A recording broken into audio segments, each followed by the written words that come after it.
Assalamu alaikum dear students. Welcome to my YouTube channel Physics Space. First year chapter number 5 rotational in circular motion का एक important topic आज हम लोग करने जा रहे हैं रियल इन अपैरेंट वेट। हमने इससे पहले जितने भी हमारे पास टॉपिक थे कंटिन्यूसली उनको एमडी कैट ईटा के लिहाज से हमने देखा है, डिस्कस किया है, कहीं पे डेरिवेशन हम लोगों ने की है। आज हमारे पास इस चैप्टर का सेकेंड लास्ट टॉपिक है रियल इन अपैरेंट वेट। हम इसको डिफरेंशिएट करेंगे और यहाँ से जो आप लोगों के पास एमसीक्यूज बन सकते हैं उसको भी देखेंगे। So let's start our topic that is real in apparent weight. सबसे पहले हम लोग यहाँ पे डिस्कस करेंगे कि आप लोगों के पास रियल वेट होता क्या है और आप लोग उसको डिफाइन कैसे करते हैं।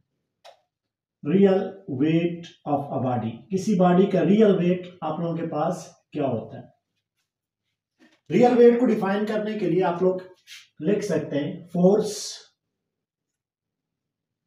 with which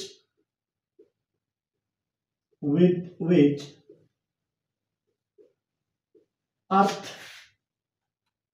attracts a body, earth attracts a body toward its center,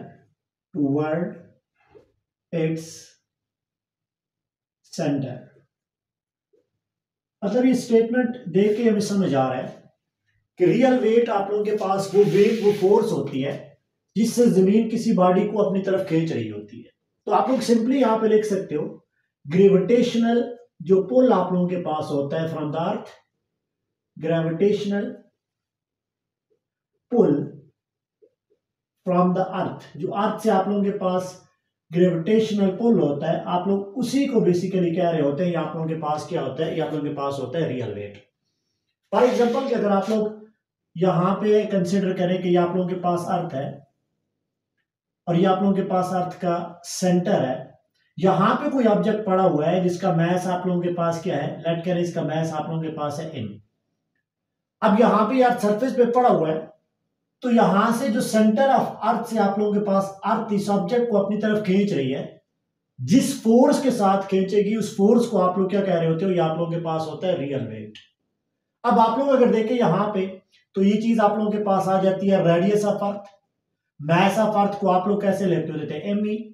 यहां पे जो बॉडी पड़ी हुई है, इस बॉडी के ऊपर न्यूटन लॉ ऑफ ग्रेविटेशन लगाएं तो आप लोगों के पास क्या आ जाएगा, आप लोगों के पास आ जाएगा F equal to G M E M divided by आप लोगों के पास क्या आ जाएगा आर ई का स्क्वायर। अब अगर यहां से मैं देखूं तो ये वैल्यू आप लोगों के पास क्या आ रही है, ये तो आप लोगों के पास जो फोर्स है ये तो वेट है, तो आप लोग यहां से लिख सकते हो M G will be equal to किसके बराबर आ जाएगा, G M E M divided by आप लोगों के पास क्या आ रहा है आर ई का स्क्वायर। यहां से अगर मैं जी की वैल्यू निकालना चाहूं तो जी की वैल्यू क्या आएगी, जी की वैल्यू आप लोगों के पास आ जाएगी G M E divided by आप लोगों के पास क्या आ जाएगा आर ई स्क्वायर। अब हम लोग चूंकि पढ़ रहे हैं रियल वेट, तो रियल वेट का फॉर्मूला आप लोगों के पास क्या होता है, रियल वेट का फॉर्मूला आप लोगों के पास होता है W इक्वल टू आप लोगों के पास होता है एम जी। अब अगर मैं यहाँ पे जी की वैल्यू यहां से इंसर्ट करूं तो वैल्यू क्या आ जाएगी, एम इधर ही रहेगा, और जी की वैल्यू इंसर्ट करूं तो आप लोगों के पास आ जाएगा capital G M E divided by आप लोगों के पास क्या आ जाएगा आर ई स्क्वायर। सिर्फ ये फार्मूला आप लोगों को मैंने इस वजह से लिखवाया है ताकि आपको पता चल जाए कि जो रियल वेट है, इस रियल वेट का रेडियस ऑफ अर्थ के साथ क्या रिलेशन है, इनवर्सली से क्या रिलेटेड है with the radius of earth. इसका मतलब ये चीज हुई कि जो रियल वेट है वो सिर्फ वो फोर्स होती है जिस फोर्स से बॉडी आपको अपनी तरफ अट्रैक्ट कर रही होती है। अब लेट्स सपोज करें ना यहाँ पे कोई बॉडी पड़ी हुई है, तो किस फोर्स के साथ अर्थ उसको अपनी तरफ अट्रैक्ट कर रही है, यह हमेशा कांस्टेंट रहेगा। ये आप लोगों के पास क्या रहता है, mg रहता है। और आप लोग क्योंकि यहाँ पे जो g की वैल्यू ले रहे होते हैं वो आप लोग ले रहे होते हैं 9.8 मीटर पर सेकंड स्क्वायर, तो आप लोग क्योंकि अपर जाते हुए डिक्रीज जरूर होती है, लेकिन हम लोग करीब सरफेस की बात कर रहे होते हैं, यहाँ पे नियरली इक्वल टू 9.8 मीटर पर सेकंड स्क्वायर रहती है। तो आप लोग ये कहते हो कि इस फोर्स के साथ किसी भी ऑब्जेक्ट को अर्थ अपनी तरफ खींच रही होती है, उसको आप लोग कह रहे होते हैं ये आप लोगों के पास क्या है, ये रियल वेट है। मतलब ये चीज तो हमें कंफर्म हो गई, रियल वेट वो फोर्स है जिससे अर्थ आप लोगों को अपनी तरफ क्या कर रही होती है, खींच रही होती है। और याद रखें कि रियल वेट को मेजर करने के लिए हम लोग क्या करते होते हैं, हम लोग स्प्रिंग बैलेंस का यूज कर रहे होते हैं। इस चीज को मेजर करने के लिए हम लोग यूज करेंगे स्प्रिंग बैलेंस की। लेकिन स्प्रिंग बैलेंस को यूज करने के लिए जो हम लोग प्रिंसिपल यूज कर रहे होते हैं, उस प्रिंसिपल को आप लोग कहते होते हो स्टैटिक इक्विलिब्रियम। ऐसे नहीं है डायरेक्ट आप लोग स्प्रिंग बैलेंस यूज करेंगे। आपने अगर स्प्रिंग बैलेंस यूज करना है ना, लेट करें कि आप लोग स्प्रिंग बैलेंस यूज करना चाह रहे हो, तो स्प्रिंग बैलेंस क्या चीज मेजर करेगा, ये चीज इंपॉर्टेंट है। हमने वहां पे स्टैटिक इक्विलिब्रियम क्रिएट करनी होती है। मतलब अगर आप लोग सपोज करें ये आप लोगों के पास अर्थ सरफेस है, और इस अर्थ सरफेस के ऊपर आप लोगों ने क्या किया हुआ है, आप लोगों ने एक स्प्रिंग बैलेंस रखा हुआ है। लेट करें ये मेरे पास, जिसको मैं शेड कर रहा हूं, ये मेरे पास बैलेंस है, और आप इसके ऊपर एक ब्लॉक को रख देते हो। ये तो आप लोगों के पास अर्थ की सरफेस आ गई है। यहां पे आप लोगों के पास आ गया अर्थ सरफेस, यहां पे आप लोगों के पास स्प्रिंग बैलेंस आप लोगों ने रखा हुआ है। इस अर्थ की सरफेस के ऊपर आप लोगों ने क्या रखा हुआ है, स्प्रिंग बैलेंस रखा हुआ है। और इसके ऊपर आप लोग कोई ऑब्जेक्ट रख रहे हो, लेट करें मैं ये बॉल रख रहा हूं। अब देखिए ये बॉल दो तरह की फोर्सेस लगा रही है। एक फोर्स तो ये बॉल बिल्कुल डाउनवर्ड लगा रही है, that is the weight of the ball, और ये इसका रियल वेट है। ये आप लोगों के पास है W इक्वल टू mg, और ये किधर एक्ट हो रहा है, ये डाउनवर्ड एक्ट हो रहा है। इस चीज को मैं ये स्प्रिंग बैलेंस नहीं करेगी, क्योंकि आपने पढ़ा हुआ है स्प्रिंग बैलेंस क्या करेगी, किस प्रिंसिपल पे काम करेगी, वो स्टैटिक इक्विलिब्रियम पे काम करेगी। स्टैटिक इक्विलिब्रियम का मतलब क्या है कि देखिए जिस वेट के साथ अर्थ इस बॉडी को अपनी तरफ जिस फोर्स के साथ खींच रही है, तो उतने ही आप लोगों के पास यहां पे एक नॉर्मल फोर्स भी इस ऑब्जेक्ट के ऊपर लग रही है, ऊपर की तरफ। वो जो नॉर्मल फोर्स है, जिसको आप लोग कहते हो नॉर्मल रिएक्शन फोर्स, वो आप लोगों के पास कितनी लग रही है यहां पे, वो भी उतनी ही लग रही है जितना इस बॉडी का वेट है। इस जो नॉर्मल रिएक्शन फोर्स है, इसको बेसिकली ये स्प्रिंग बैलेंस क्या करेगा, ये मेजर कर देगा। अब देखिए ना स्टैटिक इक्विलिब्रियम हो गई, वेट ऑफ द बॉल किधर है, डाउनवर्ड, और उतनी तर्ज का उतनी मैग्नीट्यूड का रिएक्शन किधर लग रहा है, जमीन की तरफ से अपवर्ड लग रहा है। अब स्प्रिंग बैलेंस किसको मेजर करेगा, उस रिएक्शन को मेजर करेगा। तो रिएक्शन कितना है, रिएक्शन आप लोगों के पास है mg। इसका मतलब है स्प्रिंग बैलेंस हमेशा मेजर किसको करता है, इस रिएक्शन को मेजर कर रहा होता है, जो रिएक्शन आप लोगों के पास अगेंस्ट द वेट आप लोगों के पास होता है। अब आप लोगों के पास फिनोमेना ऑफ स्टैटिक इक्विलिब्रियम वहां पे विद होल्ड हो गया, विद स्टैंड हुआ, तो स्प्रिंग बैलेंस आपको इस कंडीशन के अंदर आपका वेट मेजर करके दे देगा। मेरी बात यहां तक क्लियर है कि आप लोगों के पास इस ऑब्जेक्ट की जो बॉल यहां पे पड़ी हुई है, इसका वेट किधर है, डाउनवर्ड है। अर्थ इसकी सरफेस इस पे क्या कर रही है, रिएक्शन फोर्स लगा रही है। आपने स्प्रिंग बैलेंस रखा हुआ है इसको मेजर करने के लिए, तो स्प्रिंग बैलेंस क्या मेजर करेगा, वो वेट मेजर नहीं करेगा, वो रिएक्शन मेजर करेगा। कितना रिएक्शन अर्थ सरफेस इस बॉल पे एग्जर्ट कर रही है। तो इस कंडीशन के अंदर जितना वेट है उतना रिएक्शन है, तो आप लोगों को वो स्प्रिंग बैलेंस उसका रिएक्शन मेजर करके देता है, तो आप लोगों को पता चल जाता है कि वेट आप लोगों के पास कितना है। इसका मतलब ये चीज हुई, हमने ये तो पढ़ा हुआ है कि जो रियल वेट है वो आप लोगों के पास होता है mg। एक और भी हमारे पास वेट होगा जो बॉडी को अर्थ सरफेस की तरफ आने से रोकता है, प्रिवेंट करता है बॉडी को फॉल होने से। अब उस वेट को आप लोग क्या कहते हो, उस वेट को आप बेसिकली क्या कह रहे होते हो, अपैरेंट वेट। जो आप लोगों के पास नेक्स्ट टॉपिक है, उस वेट को आप लोग बेसिकली कह रहे होते हो अपैरेंट वेट। अब यहां पे अपैरेंट वेट और रियल वेट में डिफरेंसेस आपने बहुत ज्यादा डीपली देखना है। तो मैं कैसे लिख सकता हूं अपैरेंट वेट को, ये वो आप लोगों के पास फोर्स होगी, सिंपल सी डेफिनेशन है, विच प्रिवेंट द बॉडी, ये तभी एक्ट होगी which prevent the body from falling। ये तभी एक्ट होगी जब आप लोगों के पास बॉडी को आप लोगों ने फॉल करने से रोकना है, सेंटर ऑफ अर्थ की तरफ आप लोगों ने नहीं जाने देना। मतलब सिंपल सी बात है, आप इसको कह सकते हो कि आप लोगों के पास टेंशन इन द स्ट्रिंग होगी जब आप लोग स्ट्रिंग की बात करेंगे। लेट करें आप लोगों के पास यहां पे कोई मैस है, ये कोई आप लोगों के पास एक ब्लॉक है, और आपने इस बात को ब्लॉक को लटकाया हुआ है, तो इसका वेट किधर है, इसका वेट आप लोगों के पास जो रियल वेट है वो डाउनवर्ड है। W इक्वल टू mg किधर है, वो आप लोगों के पास डाउनवर्ड है। सपोज करें आपने इसको एक रस्सी से बांधा हुआ है, और यहाँ पे जो रस्सी है आप लोगों ने एक फिक्स फ्लोर के साथ यहाँ पे बांधी हुई है। अब रस्सी देखिए क्या कर रही है, रस्सी इस रियल वेट को रोक रही है, बॉडी को गिरने से बचा रही है। तो यहां पे जो टेंशन आप लोगों के पास है ना, जो टेंशन आप लोगों के पास एक्ट करेगी, इस टेंशन को आप लोग बेसिकली क्या कहेंगे, इस टेंशन को आप लोग कहेंगे, ये टेंशन आप लोगों के पास क्या आ गई, अपैरेंट वेट आ गई। इसका मतलब है अपैरेंट वेट एक्ट कब करेगा, जब अदर फोर्सेस बॉडी पे लगेगी।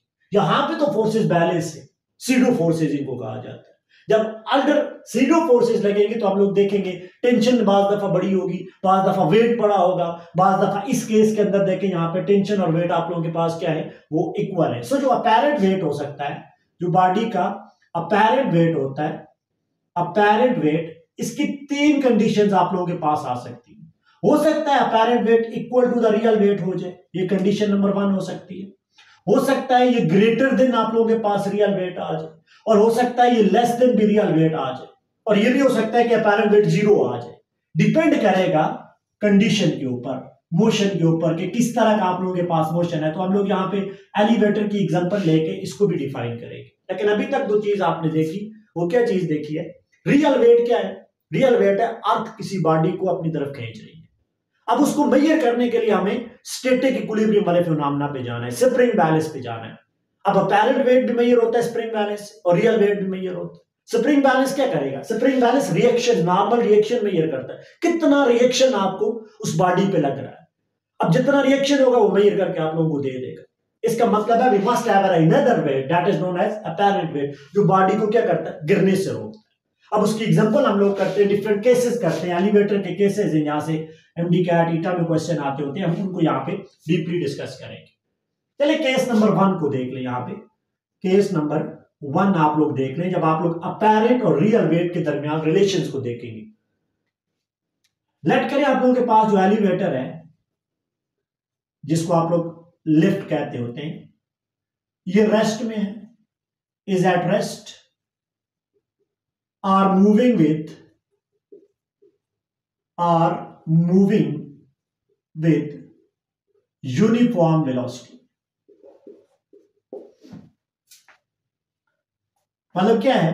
मतलब ये कंडीशन कुछ ऐसे अलर्ट करें कि आप लोगों के पास यहां पे एक एलिवेटर है, सपोज करें।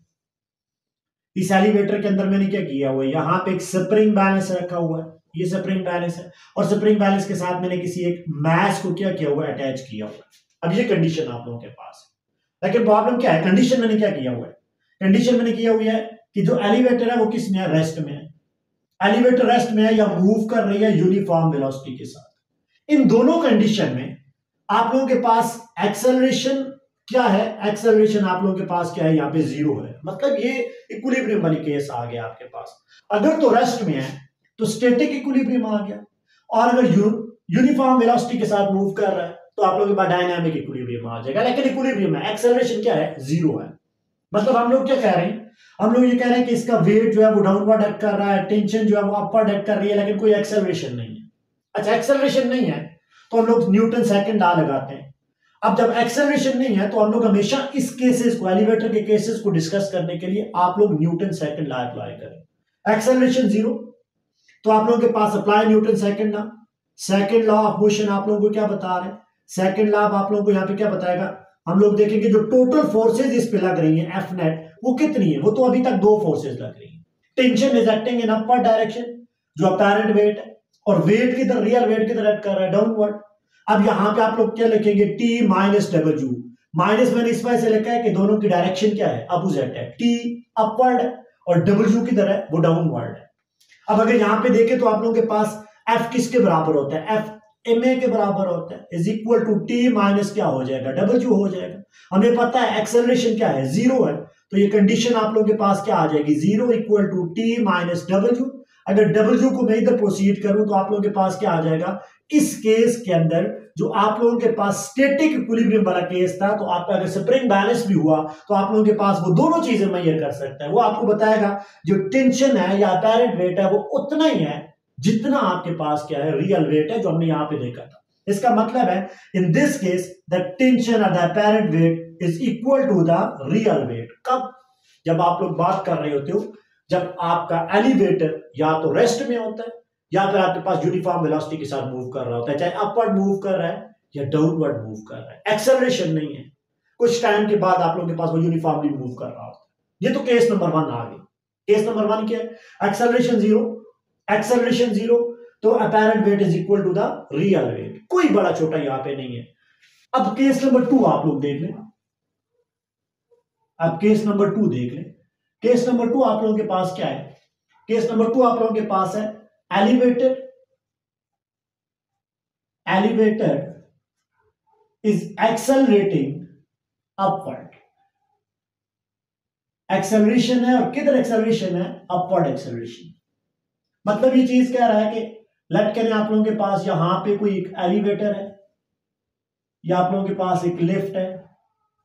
इस लिफ्ट के अंदर फिर आप लोगों ने एक स्प्रिंग बैलेंस यहां पे रखा हुआ है, और इसके साथ आप लोगों ने क्या किया हुआ है, यहां पे कोई मैस आप लोगों ने अटैच किया हुआ है। ये आप लोगों के पास कोई मैस है, ये स्प्रिंग बैलेंस है, ऊपर आप लोगों के पास टेंशन आ जाएगी, और नीचे आप लोगों के पास क्या आ जाएगा? वेट आ जाएगा। लेकिन ये किधर मूव कर रहा है? Accelerating upward. देखिए मैंने जो वर्ड यूज किया है वो क्या किया है? अपवर्ड जा रहा है विद पॉजिटिव एक्सेलरेशन। यहां पे जो केस में डिफाइन कर रहा हूं वो है एक्सेलरेटिंग अपवर्ड। डीसेलरेटिंग की मैं बात नहीं कर रहा। पॉजिटिव एक्सेलरेशन से ये किधर जा रहा है? ये पॉजिटिव है, अपवर्ड जा रहा है। इसका मतलब क्या होगा? अगर मैं आप यहां पे न्यूटन सेकंड डाल रहा हूं तो आप लोगों के पास क्या हो जाएगा? देखिए एफ जो नेट हमारे पास हो जाएगी इज इक्वल टू, अब देखिए ये किधर मूव कर रहा है? अपवर्ड मूव कर रहा है। बड़ी वैल्यू कौन सी है? बड़ी वैल्यू पे टेंशन होगी। क्यों? क्योंकि एलिवेटर आपका अपवर्ड जा रहा है। तो इसका मतलब है मैं पहले इस वाली वैल्यू को लिखूंगा, तो ये हो जाएगा टी आप लोगों के पास माइनस क्या हो जाएगा? डब्ल्यू। एफ नेट की वैल्यू क्या हो जाएगी? एफ नेट की वैल्यू हो जाएगी M A equal to T minus क्या हो जाएगा? डब्ल्यू। और अगर यहां से मैं टी की वैल्यू निकालूं तो आप लोगों के पास वैल्यू क्या हो जाएगी? वैल्यू आप लोगों के पास हो जाएगी एम जी प्लस आप लोगों के पास क्या आ जाएगा? प्लस आप लोगों के पास आ जाएगा एम ए। एम जी क्या था? M G is the real weight. ऐसा ही है, तो मैं इसको ऐसे भी लिख सकता हूं। यहां पे देखिए T equal to M N two, अगर मैं यहां पे लिखूं तो ये वैल्यू क्या आ जाएगी? जी प्लस आप लोगों के पास क्या आ जाएगा? ए आ जाएगा। और याद रखिए यहां से अगर आप लोग देखें तो एम जी वेट है, तो ये वैल्यू क्या बता रही है? वैल्यू बता रही है tension is greater than the weight. Body upward जा रही है ना, वो लिफ्ट अपवर्ड जा रही है, तो अपवर्ड जा रही है तो लाजमी बात है टेंशन फिर क्या है? अपैरेंट वेट क्या है? वो ज्यादा है। अपैरेंट वेट ज्यादा है, वेट से कितना? अब ये चीज इंपॉर्टेंट है। By an amount of M A, जितना फोर्स ज्यादा होगी, ये वो सीडो फोर्स है, जितनी फोर्स ज्यादा होगी अपवर्ड, इसका मतलब है इतनी अपैरेंट वेट आपका क्या होगा? ज्यादा होगा। और जो बॉडी मतलब आप लोग अगर एलिवेटर में तो आपको ऐसे लगेगा कि आप लोगों को ज्यादा वेट लगेगा, तो आप लोगों को यहां पे जो फील आएगी ना, फील आएगी आप लोगों के पास हायर वेट की। हायर वेट की आप लोगों को क्या आएगी? यहां पे फील आ जाएगी। यहां से एमसीक्यूज बनने होते हैं। आपने इस एक इक्वेशन पे जो है वो काम करना है, लेकिन याद रखिए कि जब ये पॉजिटिव एक्सेलरेटर होगा, एक्सेलरेटिंग अपवर्ड, अगर वो डीसेलरेटिंग अपवर्ड तो यहां पे साइन फिर आपके पास माइनस आ जाएगा। व्हेन द लिफ्ट और elevator is moving upward with a equal to +2 और g/2, तो आप लोग यहां पे वैल्यू जो है वो इजीली जो है वो लिख सकते हैं। सपोज करें मैं आप लोगों को एक एमसीक्यूज करवा रहा हूं। अब एमसीक्यूज देखिए इस केस का, लेट करें वेट ऑफ द ऑब्जेक्ट उसमें रखा हुआ है वो आप लोगों के पास है 10 न्यूटन का, और वो एक्सेलरेटिंग अपवर्ड हो रहा है, और ये एक्सेलरेशन की वैल्यू वो आप लोगों के पास क्या है? g/2। और वो क्या पूछ रहा है? वो पूछ रहा है कि बताएं अपैरेंट वेट आप लोगों के पास कितना है? वेट कितना गिवन है? रियल वेट आप लोगों के पास 10 न्यूटन का गिवन है, और 10 न्यूटन का वेट अगर किसी ऑब्जेक्ट का है वो अपवर्ड एक्सेलरेट हो रहा है g/2 से एलिवेटर के अंदर, तो टेंशन पूछेगा तो आप लोग ये वाला फार्मूला अप्लाई करेंगे। तो फार्मूला जरा अप्लाई करें तो वैल्यू क्या आ जाएगी? सॉल्यूशन के अंदर आ जाएगी t equal to m n2 आप लोगों के पास क्या आ जाएगा? g plus acceleration is g/2 आप लोगों के पास आ जाएगा। आप इसको जब सॉल्व करेंगे तो ये वैल्यू आ जाएगी t इक्वल टू, यहां से कॉमन ले तो आप लोगों के पास कॉमन क्या आ जाएगा? g कॉमन आ जाएगा। यह आ जाएगा 1 + 1/2। 1 + 1/2 को अगर आप लोग सॉल्व आउट करें तो आप लोगों के पास क्या आ जाएगा? 3/2 आ जाएगा। तो ये वैल्यू आ जाएगी t इक्वल टू mg, और यहां पे वैल्यू आप लोगों के पास क्या आ जाएगी? 3/2।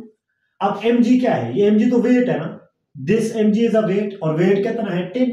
10 n2 आप लोगों के पास क्या आ जाएगा? 3/2।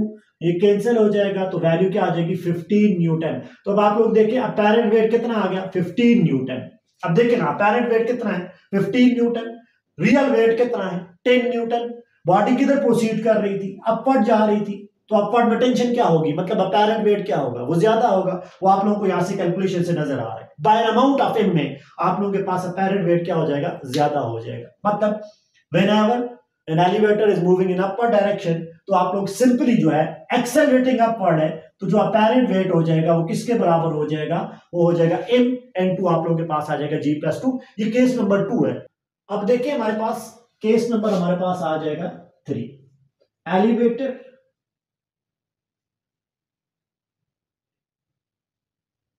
इज मूविंग एक्सेलरेटिंग, ये मैं पॉजिटिव ए की बात कर रहा हूं, डाउनवर्ड।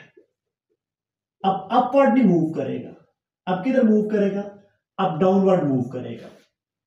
मतलब ये वही केस है कि यहां पे लेट्स सपोज करें कि आप लोगों के पास एक एलिवेटर है, इस एलिवेटर में आप लोगों ने एक स्प्रिंग बैलेंस लगाया हुआ है, इसके साथ आप लोगों ने क्या किया हुआ है, एक यहाँ पे जो है वो मैस लगाया हुआ है। ये आप लोगों के पास स्प्रिंग बैलेंस है, ये मैस है, तो वेट किधर है, डाउनवर्ड है, और टेंशन किधर है, टेंशन आप लोगों के पास अपवर्ड है। बट द केस क्या है कि एक्सेलरेशन आप लोगों के पास किधर है, डाउनवर्ड है। वो तो आपको स्टेटमेंट से पता चल जाएगा कि डाउनवर्ड दे रहा है या अपवर्ड दे रहा है। तो यहां पे जरा बात करें एफ नेट की, तो एफ नेट आप लोगों के पास क्या हो जाएगी, F net is equal to, अब देखिए ये डाउनवर्ड मूव कर रहा है, डाउनवर्ड मूव करेगा तो डब्ल्यू वेट पहले आपने लिखना है, तो आप लोगों के पास हो जाएगा वेट माइनस क्या लिखना है, टेंशन। अपवर्ड मूव कर रहा है तो tension minus W, downward move कर रहा है तो डब्ल्यू माइनस टेंशन। अब यहां पे जरा इसको प्रोसीड करें तो वैल्यू क्या आ जाएगी, एम में इक्वल टू डब्ल्यू आप लोगों के पास क्या आ जाएगा, डब्ल्यू आप लोगों के पास आ जाएगा एम जी माइनस आप लोगों के पास क्या आ जाएगा, टी आ जाएगा। अब जरा आप लोग टी को इधर लेके आ जाए तो वैल्यू आप लोगों के पास क्या आ जाएगी, यहाँ पे वैल्यू आ जाएगी T equal to M G minus आप लोगों के पास क्या आ जाएगा, माइनस आप लोगों के पास आ जाएगा एम। और अगर आप इसको कॉमन यहाँ पे ले तो आप लोग एम को कॉमन लेंगे तो इनसाइड वैल्यू क्या आ जाएगी, वैल्यू आ जाएगी जी माइनस आप लोगों के पास क्या आ जाएगा, ए आ जाएगा। This value represent that tension क्या है, टेंशन वेट से छोटी है, माइनस साइन आ रहा है, यहां पे देखें वेट माइनस एम में हो जाएगा। टेंशन वेट से क्या है, छोटी है, कितने अमाउंट से छोटी है, बाय एन अमाउंट ऑफ कितना हो जाएगा एम में, जो आप लोग वहां पे सीडो फोर्सेस देख रहे हो। इस केस के अंदर आप लोग याद रखें टेंशन क्या हो जाएगी, वो कम हो जाएगी, मतलब टेंशन में अपेरेंट वेट आप लोगों का क्या हो जाएगा, कम हो जाएगा as compare to the real weight, और आप लोग जो है ना वो बहुत ज्यादा वेट कम आपको फील करेंगे। यहां पे जो बॉडी आप लोगों के पास होगी वो क्या करेगी, वो फील करेगी लेस वेट को, वो उस अपने वेट को जो एलिवेटर में है, फर्ज करें आप लोग हैं तो आप लोगों को बड़ा हल्कापन जो है वो महसूस होगा जब एलिवेटर आपका डाउनवर्ड मूव करेगा। तो ये तो बड़ी आसान सी बात है, एलिवेटर अपवर्ड मूव कर रहा है तो टेंशन ज्यादा है, अपेरेंट वेट ज्यादा है, रियल वेट से आप थोड़ा सा भारी खुद को फील करेंगे, कितने अमाउंट से, बाय अमाउंट ऑफ एम में। और अगर वो डाउनवर्ड मूव कर रही है, लेकिन याद रखिए यहाँ पे जो मैं ये बात लिख रहा हूं, मैं बार बार कह रहा हूं, मैं यहाँ पे जो वर्ड लिख रहा हूं ना, मैं लिख रहा हूं पॉजिटिव एक्सेलरेशन, मतलब ये क्या है, एलिवेटर इज एक्सेलरेटिंग डाउनवर्ड, डीसेलरेटिंग नहीं, डीसेलरेटिंग डाउनवर्ड हो तो ए नेगेटिव हो जाएगा, और यहां पे फिर वैल्यू आप लोगों के पास पॉजिटिव आ जाएगी। मैं ये जितने भी केस करवा रहा हूं ना, मैं एक्सेलरेटिंग के करवा रहा हूं, अगर वहां पे वो लिख ले डीसेलरेटिंग अपवर्ड, देखिए एक्सेलरेटिंग अपवर्ड में क्या लिखा है, जी प्लस ए, तो डीसेलरेटिंग अपवर्ड में क्या हो जाएगा, जी माइनस ए हो जाएगा। यहां पे एक्सेलरेटिंग डाउनवर्ड है, मैं ये ए जो है ये क्या बता रहा हूं, ये एक्सेलरेटिंग बता रहा हूं, एक्सेलरेटिंग डाउनवर्ड है तो ये जी माइनस ए हो जाएगा, डीसेलरेटिंग डाउनवर्ड हो तो जी प्लस आ जाएगा। मेरी बात की यहां तक कंफर्म है। अब देखिए हमारे पास जो केस नंबर 4 है उसमें क्या हो रहा है, लेट करें कि जो केबल है वो ब्रेक हो रही है, एलिवेटर की जो केबल है वो आप लोगों के पास क्या हो रही है, ब्रेक हो रही है। मतलब ये आप लोगों के पास जो एलिवेटर था इसमें जो केबल है वो ब्रेक हो रही है। अब यहां पे आप लोगों के पास क्या था, एक स्प्रिंग बैलेंस था, उसके साथ आपने मैश अटैच किया हुआ है, तो ये फ्रीली आप लोगों के पास क्या करेगी, डाउनवर्ड मूव करेगी। इस केस में होगा क्या, अगर आप लोग ये वाला फार्मूला अप्लाई करें तो टी इक्वल टू क्या हो जाएगा, M G minus M A की जगह क्या हो जाएगा, एक्सेलरेशन ड्यू टू ग्रेविटी हो जाएगा। तो देखिए यहां पे अपेरेंट वेट आप लोगों के पास क्या हो जाएगा, वो जीरो हो जाएगा। अब अपेरेंट वेट अगर जीरो है, केबल अगर ब्रेक हो रही है, तो फिर जो आपका स्प्रिंग बैलेंस है वो आपके वेट को, यहां पे जो वेट होगा उसको जीरो मेंशन करेगा, क्योंकि आप लोगों ने, हमने पढ़ा था पहले कि जब आप लोग देखते हो रियल वेट को भी, तो रियल वेट में भी हमने स्टैटिक इक्विलिब्रियम को देखना होता है। अपेरेंट वेट होगा तो ये मेरे पास मेजर करेगा ना स्प्रिंग बैलेंस। इसका मतलब है अब जो कंडीशन आप लोगों के पास आ जाएगी, इस कंडीशन को आप लोग क्या कहते होते हो, इस कंडीशन को आप लोग कह रहे होते हो weightlessness when the apparent weight on a body, अब यहाँ पे अगर कोई ऑब्जर्वर खड़ा है यहाँ पे, तो उसको ऐसे लगेगा कि आप लोगों के पास यहाँ पे जो ऑब्जेक्ट है, ये जो मैस है, इसका कोई वेट नहीं है, बिल्कुल अपैरेंट वेट आप लोगों के पास क्या आ जाएगा, जीरो, और स्प्रिंग बैलेंस भी मेजर करेगा जीरो वेट को। ये आप लोगों के पास एक इजी सा केस है कि इसमें अपैरेंट वेट आप लोगों के पास क्या आ जाता है, वो जीरो आ जाता है।